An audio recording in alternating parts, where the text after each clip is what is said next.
Dios les bendiga en esta hermosa mañana una vez más. Queremos darle la bienvenida a cada uno de ustedes en sus hogares, el que estén recibiendo a través de las redes sociales y a través de esta transmisión, esta palabra que queremos compartir con toda la familia. La Iglesia Príncipe de Paz se siente agradecida de saber que en su hogar se han reunido para no solamente alabarle como lo han hecho hace un momento con el grupo de alabanza, sino también para escuchar la palabra del Señor. Esta mañana Dios ha sido bueno conmigo porque yo creo que Dios en su bondad siempre nos da la oportunidad de detener la vida, y hoy yo le doy gracias a Dios porque me da la oportunidad de un día más de vida y le doy gracias porque sé que Él está con nosotros. He puesto por título al sermón de esta mañana: la cruz en el plan de Dios. La cruz en el plan de Dios. Y bueno, quisiera mencionar, como lo hago cada vez que expongo alguna predicación, algún mensaje, el por qué el título, y en este caso el hablar de la cruz en el plan de Dios, es recordar que una cruz en el tiempo antes de que Cristo naciera, ya había diferentes momentos en la que la cruz era utilizada para poder condenar o hacer morir a personas que no estaban cumpliendo ciertas reglas dentro de la sociedad, o algunos malhechores o personas que eran condenados a la muerte en la cruz. Era una de las muertes más humillantes que una persona pudiera experimentar en el tiempo antiguo. Así que cuando Jesús viene y nace a través de el vientre de la Virgen María, y Él tiene su desarrollo como persona hasta el día de su muerte en la cruz, no quiere decir que empezó a utilizarse la cruz como un medio para dar muerte, sino que ya había habido muchas personas que habían muerto en una cruz. Pero Dios aprovechó eso que ya existía en el mundo como un motivo de muerte humillante. Lo vuelvo a repetir: una de las muertes más humillantes que una persona podía experimentar era morir en la cruz, porque no solamente era morir en esa cruz, sino exhibirlo ante toda la sociedad y quedar colgado ahí hasta su muerte. Era muy importante en el tiempo antiguo recordar esos tiempos de las muertes que en el pasado habían existido, y en el momento en que Jesús iba a ser muerto en esa cruz, era como equipararlo o compararlo con malhechores. Por eso dice la Escritura que cuando Jesús fue crucificado, pusieron a su lado, a la izquierda y a la derecha, dos malhechores, personas que habían hecho lo malo y que merecían esa condenación.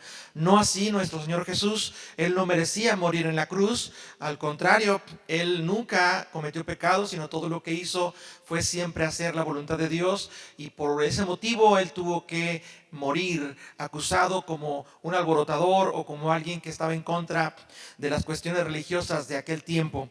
Los principales promotores de la muerte del Señor Jesús fueron los religiosos de esa época. Y bueno, quiero llevarte a lo que el Señor Jesús nos recuerda en Mateo capítulo 16, verso 24 al 26. Voy a tomar como base este pasaje y me voy a permitir leerlo en la versión Reina Valera 1960, pero también en la versión Nueva Traducción Viviente. Esto para hacer una comparativa de la forma en la que lo explica tanto una versión como otra, y posteriormente vamos a entrar a ver cómo el apóstol Pablo estos pasajes los expone de una manera magistral, y que podemos entender en nuestro tiempo, en nuestra época, el motivo por el cual Dios usó o permitió que la cruz fuera usada como ese símbolo ahora también del recordatorio de la salvación, ya que el Salvador, el que nació en aquella ocasión cuando los ángeles cantaron que había nacido el Salvador, que debería de haber paz en la tierra a los hombres, ahora ese Salvador estaba muriendo en la cruz del Calvario. Ve conmigo a Mateo 16, 24, la Escritura dice así: entonces Jesús dijo a sus discípulos: si alguno quiere venir en pos de mí, niéguese a sí mismo, tome su cruz y sígame. Porque todo el que quiera salvar su vida, la perderá. Y todo el que pierda su vida por causa mía, dice el Señor, la hallará. Porque ¿qué aprovechará al hombre si ganare todo el mundo y perdiere su alma? ¿O qué recompensa dará al hombre por su alma? En la versión Nueva Traducción Viviente vamos a leer este mismo pasaje de Mateo 24 al 26.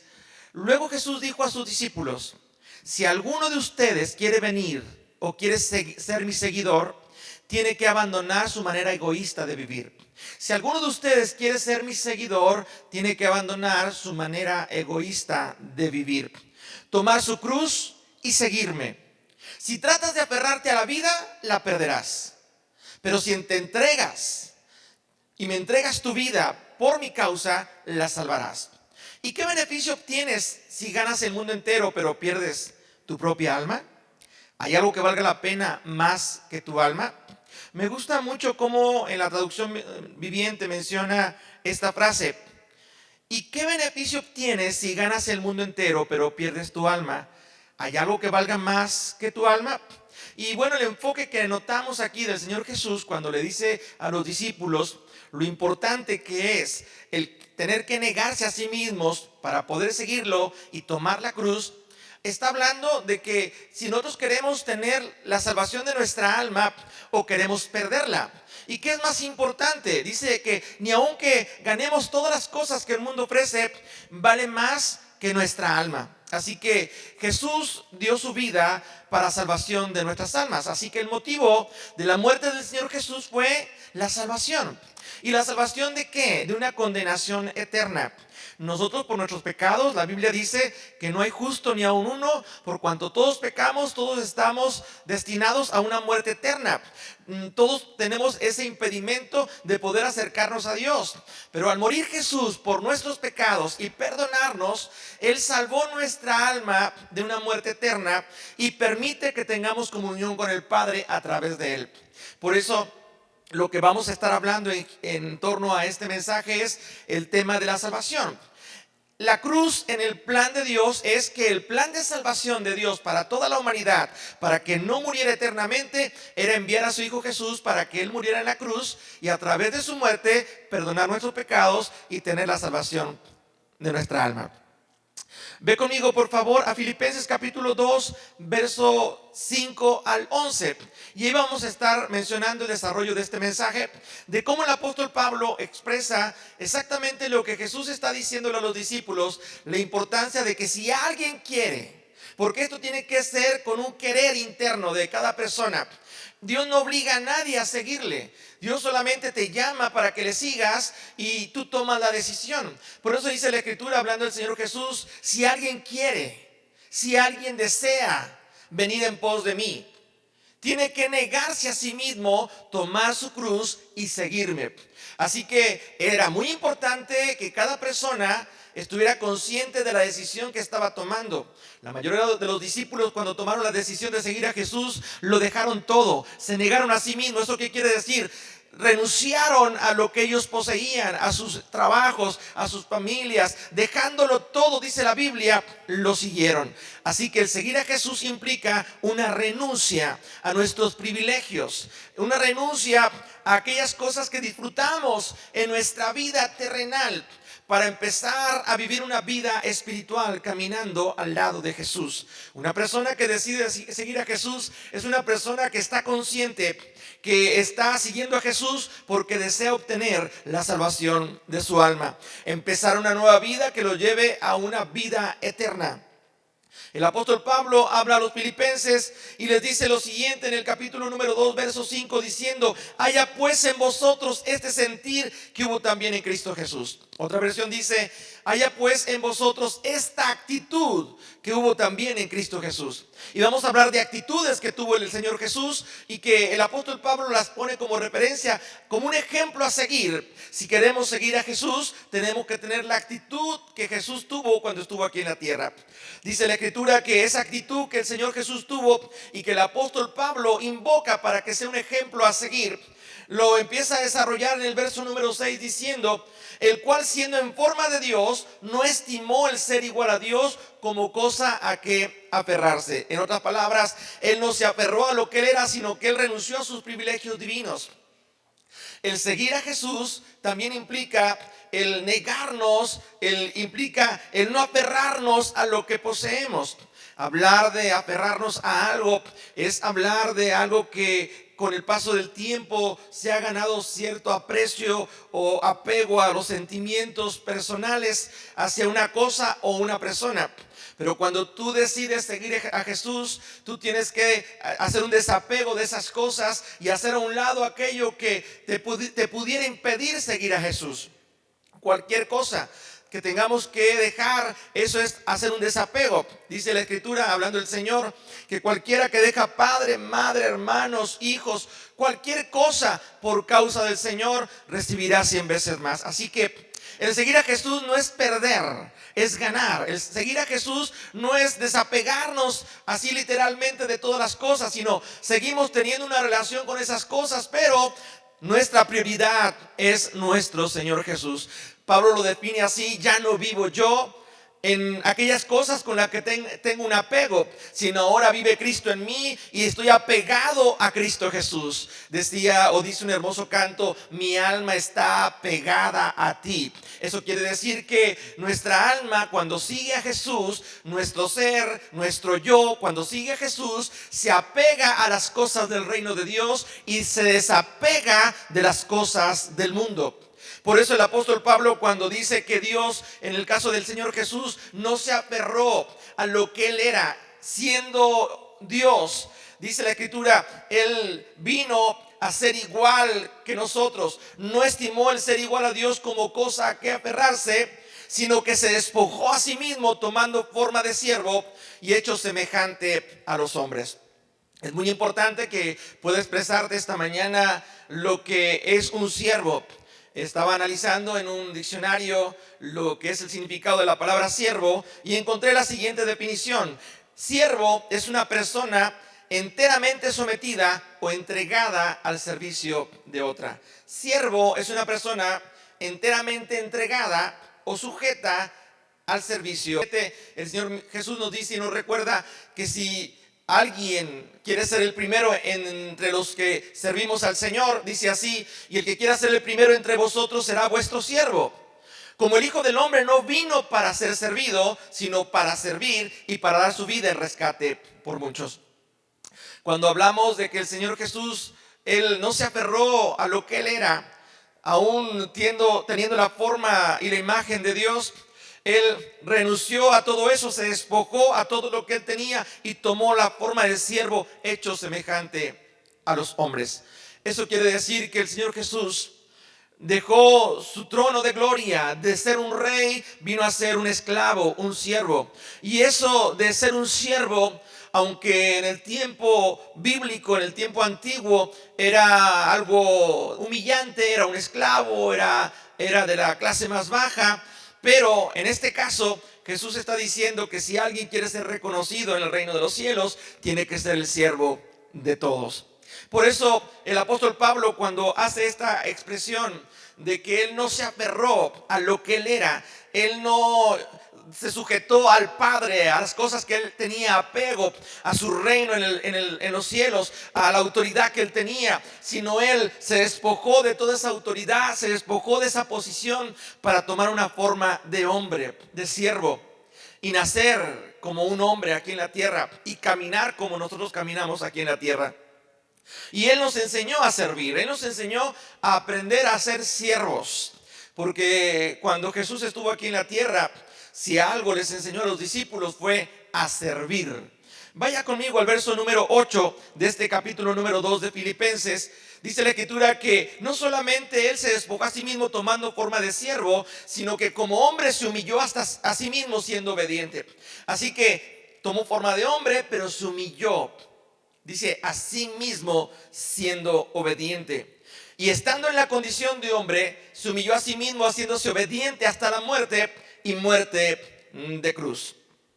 El hablar de humillarse es aceptar la cruz como una muerte. Pablo lo define así: con Cristo estoy juntamente crucificado y ya no vivo yo, mas Cristo vive en mí.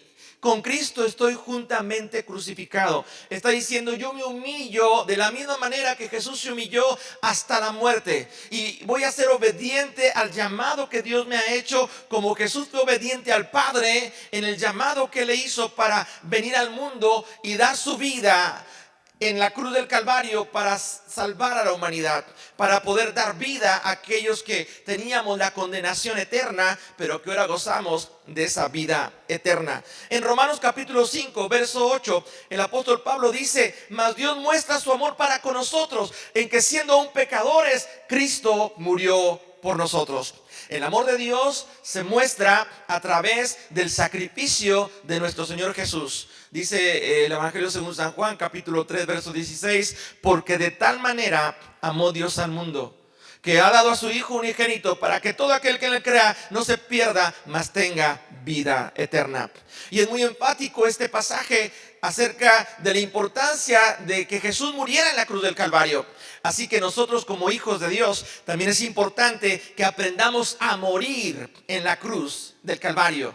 Y cuando hablamos de la cruz del Calvario, es en la cruz que el Señor cargó, en la cruz que Él tuvo que llevar hasta ese Gólgota y morir crucificado. Eso implica que no es nada fácil. La cruz implica agonía, la cruz implica sufrimiento, la cruz implica que vamos a ser rechazados, vamos a ser despreciados. Me gustaría llevarte a lo que dice el profeta Isaías en el capítulo número 53, si me puedes acompañar. Dice la escritura así: ¿quién ha creído a nuestro anuncio? ¿Y sobre quién se ha manifestado el brazo de Jehová? Subirá cual renuevo delante de él, y como a raíz de tierra seca. No hay parecer en él ni hermosura. Le veremos, mas sin atractivo para que le deseemos. Verso número 3: despreciado y desechado entre los hombres, varón de dolores, experimentado en quebranto, y como es que escondimos de él el rostro, fue menospreciado y no le estimamos. Ciertamente él llevó nuestras enfermedades y sufrió nuestros dolores, y nosotros le tuvimos por azotado, por herido de Dios y por abatido. Mas él herido fue, dice la escritura, mas él herido fue por nuestras rebeliones, molido por nuestros pecados. El castigo de nuestra paz fue sobre él, y por su llaga fuimos nosotros curados. Todos nos descarriamos como ovejas, cada cual se apartó por su camino, mas Jehová cargó en él el pecado de todos nosotros. Angustiado él y afligido, no abrió su boca. Como cordero fue llevado al matadero, y como oveja delante de sus trasquiladores, y enmudeció y no abrió su boca. Este pasaje del profeta Isaías nos recuerda la muerte del Señor Jesús, lo que implica la cruz, el sufrimiento de la cruz, y cómo nosotros tenemos que aprender a cargar la cruz. Si alguien quiere venir en pos de mí, tiene que negarse a sí mismo, tomar su cruz y seguirme. Implica aceptar el sufrimiento, implica aceptar el desapego, implica aceptar el no aferrarnos a lo que tenemos o poseemos o la posición que tengamos. Implica el negarnos a nosotros mismos para empezar a vivir una vida en obediencia a lo que Dios quiere en Cristo Jesús.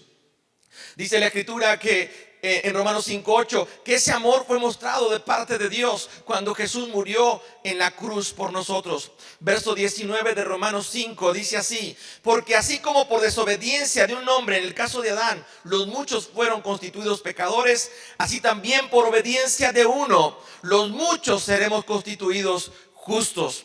Así que Jesús no solamente se humilló a sí mismo siendo obediente, sino que en esa humillación Dios lo exaltó, lo elevó a un lugar de máximo honor. Dice la escritura en el verso número 9 de este pasaje de Filipenses capítulo 2, verso 9.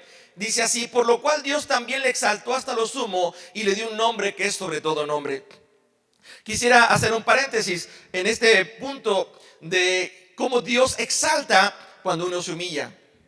Dije desde el principio que en la historia, antes de que Jesús muriera en la cruz, ya había pasado miles de personas que habían experimentado una muerte de humillación en la cruz. Y de la misma manera en la que Jesús fue crucificado con malhechores, así muchos. Había crucifixiones que se hacían de cantidades muy numerosas y morían muchas personas crucificadas. Y era una muerte, insisto, humillante.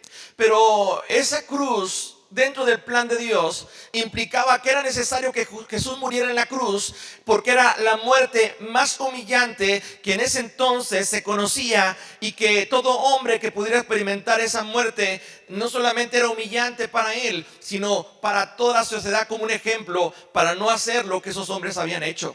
En este caso, la humillación de Jesús en la muerte en la cruz del Calvario trajo una exaltación de parte de Dios. Vaya conmigo, por favor, a 1 de Pedro capítulo 5, verso número 6.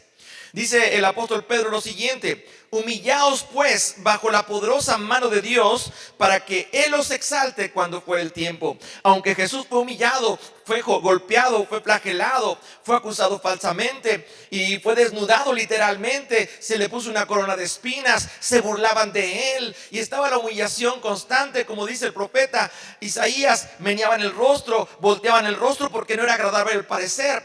Y todas esas exposiciones que el profeta Isaías menciona de cómo era humillante el proceso de Jesús hacia la cruz, y en la cruz cuando Él está muriendo, el apóstol Pedro menciona que a su tiempo, o cuando fuera el tiempo, seremos exaltados. Es cierto que Jesús murió en una cruz y fue una muerte humillante, pero también es cierto que Dios después lo levantó y lo exaltó cuando al tercer día, dice la Escritura, Dios lo levantó de entre los muertos. Eso quiere decir que no hay ninguna humillación que un cristiano, que una cristiana pueda sufrir si antes Dios ya no tiene preparado un plan para exaltarlo, para levantarlo, para glorificarse Dios en su vida, como Dios se glorificó en Jesús cuando lo levantó de entre los muertos. Déjame decirte algo: tal vez tú estás siendo humillado en algún área de tu vida. Tal vez estás siendo humillado por seguir a Jesús, por servirle, por serle fiel, por tratar de vivir una vida de acuerdo a la Escritura, de acuerdo a la palabra del Señor. Y eso ha traído como consecuencia el que vengan a atacarte, vengan detractores a hablar en contra tuya y vengan a querer desanimarte para que tú no sigas adelante en la decisión que tú tomaste de seguir a Jesús y mantener esa cruz cargándola a pesar de cualquier situación de sufrimiento. Mantenerte firme, porque sabes que Dios te está diciendo que hay un propósito glorioso en donde Él se va a glorificar, y que aunque has sido humillado y aunque has padecido, déjame decirte algo: Dios tiene un tiempo de exaltación, porque Dios te exaltará cuando llegue el tiempo. Dice también la Escritura en Santiago capítulo 4, verso número 10: humillaos pues delante del Señor y Él os exaltará. La humillación es importante porque es la única forma en la que podemos ser exaltados. El que se humilla, Dios lo exalta, mas el que se exalta, Dios lo humilla.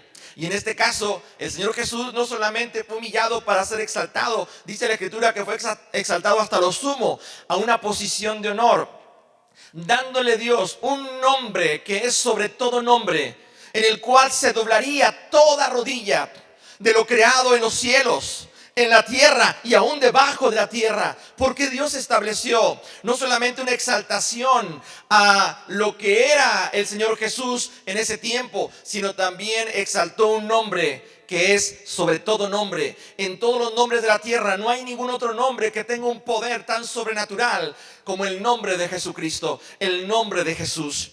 Ve conmigo por favor a Romanos 8:34. Dice el apóstol Pablo: ¿quién es el que condenará?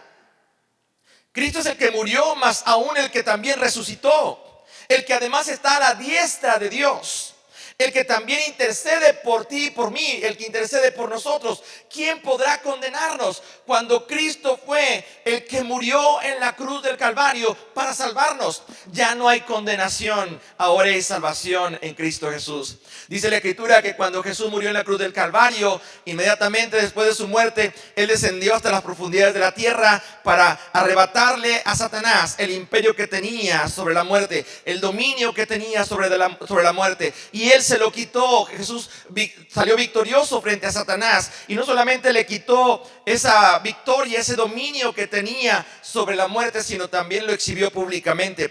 Aunque Jesús fue exhibido y fue humillado en la cruz, Dios lo levantó y fue públicamente triunfando sobre Él en la cruz. triunfando sobre Él en la cruz. Porque es importante que como cristianos carguemos nuestra cruz y lo podamos seguir. Porque la única manera de triunfar es que nosotros podamos humillarnos, muriendo día a día, crucificando nuestro yo, negándonos, desapegándonos a aquello que nos impide seguir a Jesús, para poder ver la exaltación del Señor cuando fuera el tiempo. De que Dios va a hacer cosas gloriosas en tu vida, en mi vida, ten la seguridad. Que el sufrimiento vale la pena, claro que vale la pena. Hay momentos de lágrimas, de dolor, de angustia, pero vendrán momentos de alegría, de gozo, de satisfacción. Y eso vale más que cualquier otra cosa que el mundo pueda ofrecer, porque es algo que viene a regocijarte en tu interior, en tu alma. Cuando hablo del apóstol Pablo, cuando él menciona la importancia de que nosotros podamos reconocer que el que murió fue Jesús, tenemos que también darle la importancia que tenemos que morir juntamente con Cristo Jesús. Vaya conmigo, por favor, al capítulo número 2 de Filipenses, verso número 10.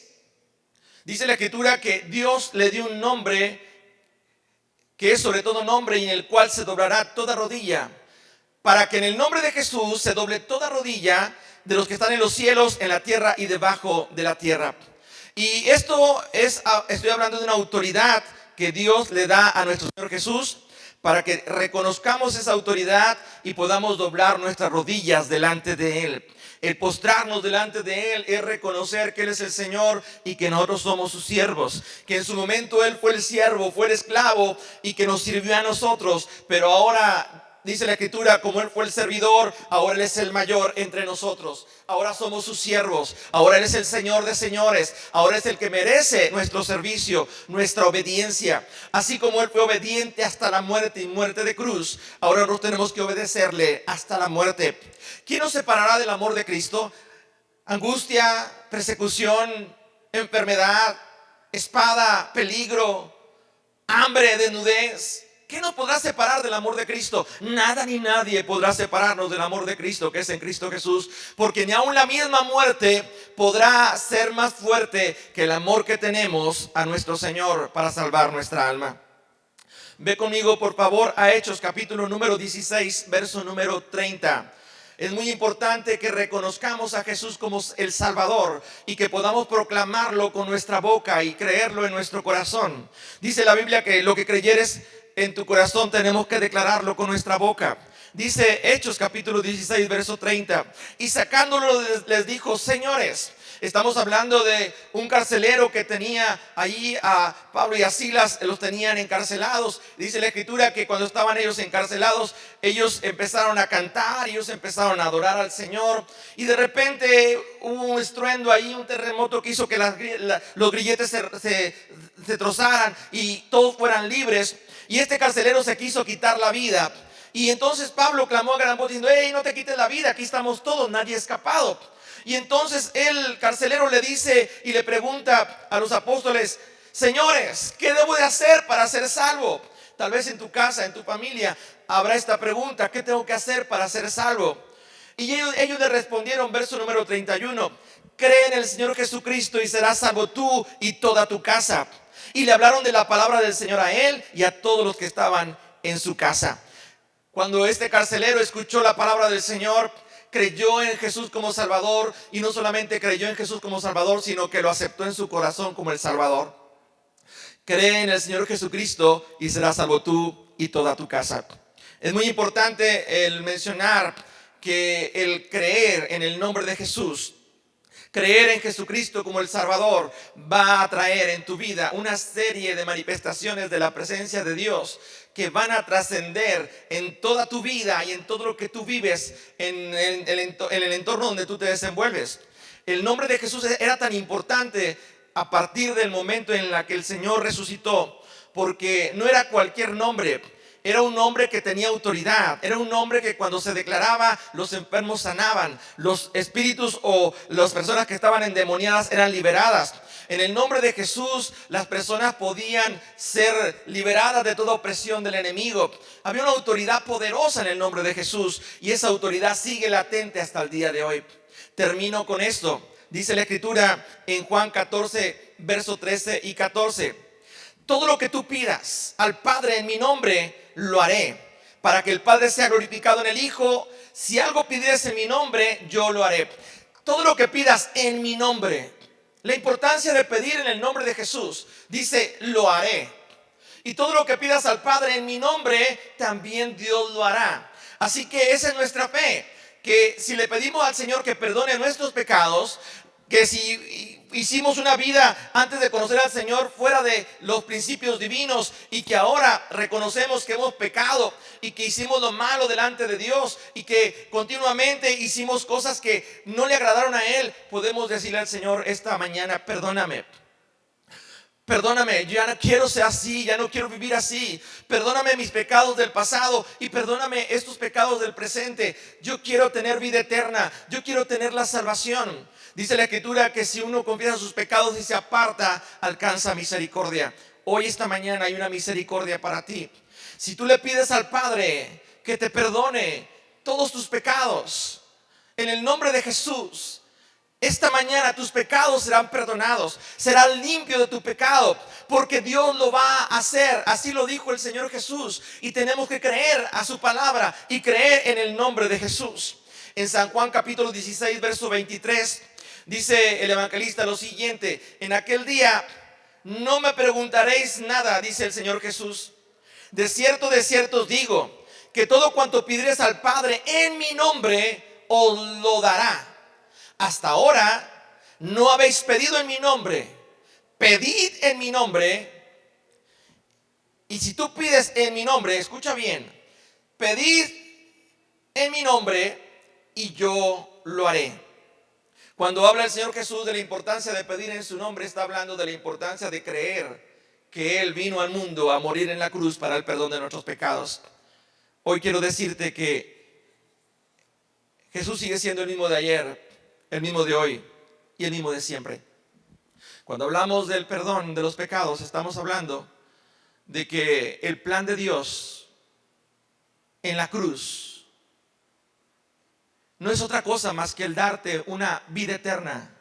El hablar del plan de Dios reflejado en la cruz del Calvario o la cruz en el plan de Dios es recordar que en esa cruz, cada vez que vemos la cruz, recordar que Jesús murió ahí por amor. Porque Dios nos amó, que dio a su Hijo para morir por nosotros, por nuestros pecados. Y que Él murió, pero al tercer día Dios lo levantó de entre los muertos para darle vida y vida en abundancia. Esa vida que ahora nos da a nosotros, los que hemos creído en Cristo Jesús. Yo quiero invitarte esta mañana a que tú puedas creer lo que el Señor Jesús mencionó a los discípulos. Si alguno quiere, anhela o desea venir en pos de mí, tiene que aprender a negarse, a tomar la cruz y seguirme. Y cuando habla de negarse, habla de no aferrarnos a nosotros mismos, a nuestro yo, a nuestras posesiones, a nuestro ambiente antes de conocerle, sino aferrarnos a esta nueva vida en Cristo Jesús. ¿Te gustaría esta mañana hacer esta oración conmigo y decirle: Señor, hoy yo entiendo tu plan para mi vida y entiendo que cada vez que veo una cruz me recuerda tu plan maravilloso de tener que enviar a tu Hijo Jesús, Él despojándose de su trono, de su posición, de su gloria, para venir a este mundo, ofrecer su vida para servirnos y morir en esa cruz para el perdón de mis pecados. Y que a través de esa muerte yo pueda recibir la salvación. Y que en el nombre de Jesús, cualquier cosa que yo pida, creyéndole, Él la va a hacer. Hoy quiero pedirte perdón por mis pecados. ¿Te gustaría hoy orar conmigo y pedirle perdón a nuestro Dios por esta vida de pecado que vivimos antes de conocerle? Y aún ahora conociéndole, si hemos pecado, Él es fiel y justo para perdonarte. ¿Te gustaría hacer esta oración conmigo? Yo te invito a que ahí en tu casa tú escuches esta oración y con tus palabras tú le pidas perdón a Dios también por tus pecados. Padre nuestro que estás en los cielos, en esta mañana, Señor, nos acercamos al trono de tu gracia, porque reconocemos que ahora, Señor, ahí a tu diestra, a tu lado, está tu Hijo Jesús, Señor, sentado, Según tu palabra está ahí, Señor Dios, a tu diestra, intercediendo por nosotros. Y hoy te ruego, Padre, Señor, que tu misericordia empiece, Señor Dios, a manifestarse en mi vida, para que el perdón divino, Señor, que tú nos otorgas a través de la muerte de tu Hijo Jesús en la cruz del Calvario, pueda reposar sobre cada uno de nosotros.